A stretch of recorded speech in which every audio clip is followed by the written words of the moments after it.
உங்க எல்லாருக்குமே ஒரு டவுட் இருக்கும். என்ன அப்படின்னா, சிபிஆருடைய வித் வந்து எப்போ நம்மளுக்கு இந்த மாதிரி ஒரு நேரோ சிபிஆர் நம்மளுக்கு ஃபார்ம் ஆகுதோ அந்த பர்டிகுலர் ட்ரேடிங் டே நம்மளுக்கு ஒரு ட்ரெண்டிங் டேவாக தானே இருக்கணும். பட் ஏன் வந்து மார்க்கெட் வந்து ஃப்ரைடே நம்மளுக்கு ஒரு சைடுவேஸாகவே முடிஞ்சிருச்சு அப்படின்ட்டு.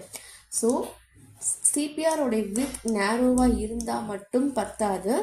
சிபிஆரோடைய வித் நேரோவாக இருக்கும்போது ப்ரைஸும் அதுக்கு மூவ் ஆகுறதுக்கான அந்த பர்டிகுலர் ப்ரைஸ் ஆக்ஷனும் நம்மளுக்கு வந்து சப்போர்ட் பண்ணணும். அப்போ மட்டும்தான் நம்மளுக்கு அந்த பர்டிகுலர் ட்ரேடிங் டே நம்மளுக்கு ஒரு ட்ரெண்டிங் டேவாக ரொம்ப ரொம்ப எஃபெக்டிவாக இருக்கும். இப்போது இதில் பார்த்தீங்க அப்படின்னா ப்ரைஸ் மார்னிங் ஒரு ரெட் கலர் கேண்டில் கொடுத்துருக்கு. இமீடியட்டாக ஒரு 90% ரெக்கவரி, அகெயின் ஒரு ட்ராப், அகெயின் ஒரு 100% ரெக்கவரி, அகெயின் ஒரு ட்ராப், ஒரு 95% ரெக்கவரி, ட்ராப், ஒரு 100% ரெக்கவரி. ஸோ எப்போ இந்த மாதிரி பையர்ஸ் அண்ட் செல்லர்ஸ் வந்து மார்க்கெட்டில் இமீடியட்டாக ஒரு கேண்டில் ஃபார்ம் ஆன அடுத்த செகண்ட் ஒரு ரெட் கேண்டில் ஃபார்ம் ஆகுது அப்படின்னா இமீடியட்டாக க்ரீன் கேண்டில் ஃபார்ம் ஆகுது அப்படின்னா அதை கம்ப்ளீட்டாக ஓவர்டேக் பண்ணுற மாதிரி ஒரு பியரிஷ் மொமெண்டம்.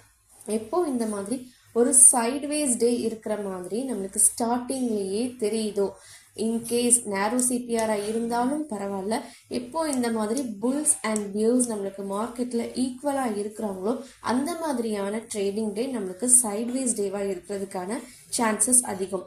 அப்போது இந்த சிபிஆரோடைய வித் இந்த அளவுக்கு நேரோவாக இருக்கு, அப்போ இது வேஸ்ட் ஆகிடுச்சா அப்படின்னு பார்த்தீங்க அப்படின்னா அப்படி கிடையாது.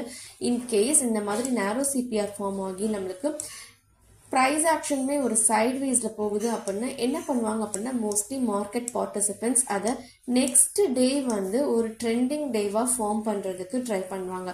ஸோ ஃப்ரைடே நம்மளுக்கு மார்க்கெட் வந்து ஒரு சைட்வேஸ் டேவாக போயிடுச்சு, இட்ஸ் ஓகே. பட் நம்மளுக்கு மண்டே ஒரு ட்ரெண்டிங் டேவாக இருக்கிறதுக்கான பாசிபிலிட்டிஸ் இருக்குது.